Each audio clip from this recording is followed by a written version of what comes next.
মধ্যবাজার বিশ্ব রোড যেখানে rail crossing বলি আমরা, ওইখানে গেছে, ওইখানে অ্যাক্সিডেন্ট ঘটছে।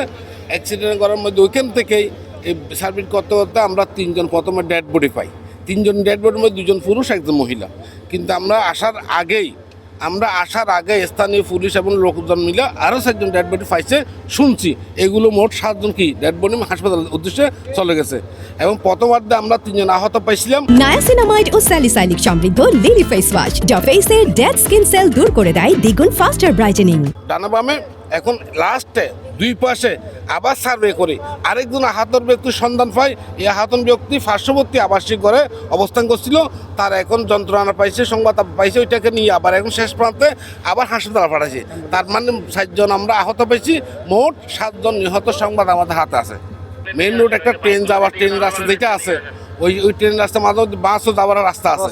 তাহলে দুজনের একটা কি সতর্কতা অবলম্বন করা উচিত ছিল। বা এখানে আমাদের যদি গানম্যান থাকে যিনি সিঙ্গেল ম্যান রাস্তা ব্লক করে, উনি যদি আসলে ব্লক করছে কি না আমি জানি না। যদি ব্লক করতো হয়তো এত বড় দুর্ঘটনা হইতো না। আজকে রাত 3টার কিছু আগে ট্রেনের সাথে বাসের একটি দুর্ঘটনার সংবাদ পাই। সংবাদ পেয়ে তাৎক্ষণিক আমরা আমাদের মোবাইল টিমগুলিকে পাঠাই, আমরা নিজেরাও আসি।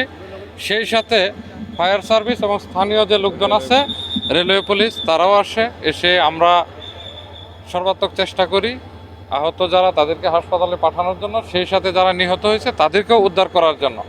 এখন পর্যন্ত আমরা যত দূর জেনেছি 7 থেকে 8টা লাশের মতো উদ্ধার হয়েছে। হতাহতের সংখ্যা অনেক আছে, তো আপনার নিহতের সংখ্যা হয়তো বাড়তে পারে। দুর্ঘটনার কারণটা এখনো ওইভাবে বলা যাচ্ছে না, এটা তদন্তাধীন একটা বিষয়, তদন্ত চলছে। তবে ধারণা করা হচ্ছে যে এই বাসটা রেল লাইনে উঠে যাওয়ার কারণেই হয়তোবা দুর্ঘটনাটা ঘটছে। তবে এখনো ফাইনালি কিছু বলা যাচ্ছে না।